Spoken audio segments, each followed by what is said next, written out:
ভারতে অবস্থানরত ক্ষমতাচ্যুত প্রধানমন্ত্রী শেখ হাসিনাকে বাংলাদেশের কাছে ফিরিয়ে দেওয়ার প্রসঙ্গে মন্তব্য করেছেন জাতিসংঘ মহাসচিবের উপমুখপাত্র ফারহান হক। শেখ হাসিনার প্রত্যর্পণ নিয়ে এই প্রথম জাতিসংঘের কোনো প্রতিনিধি প্রতিক্রিয়া ব্যক্ত করলেন। নিউজ 24 এ বিষয়ে খবর প্রকাশ করেছেন।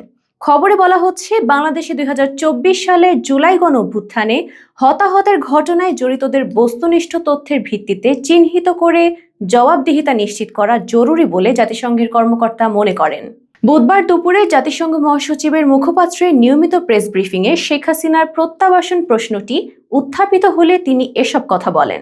ব্রিফিংয়ে এক সাংবাদিক উল্লেখ করেন, 2024 সালের গণঅভ্যুত্থানে অন্তত 1400 জন নিহত হন এবং হত্যাকাণ্ডের নির্দেশদাতা হিসেবে বাংলাদেশের একটি আদালতে শেখ হাসিনাকে দোষী সাব্যস্ত করা হয়েছে।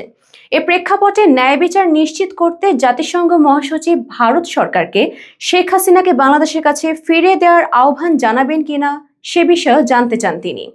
জবাবে নির্দিষ্ট কোনো দেশের নাম উল্লেখ না করে ফারহান হক জবাবদিহিতার বিষয়টিকেই গুরুত্ব দেন।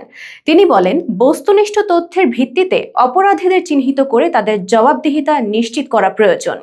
একই সঙ্গে এই প্রক্রিয়ায় আন্তর্জাতিক আইন মেনে চলার বিষয়টিও অত্যন্ত গুরুত্বপূর্ণ।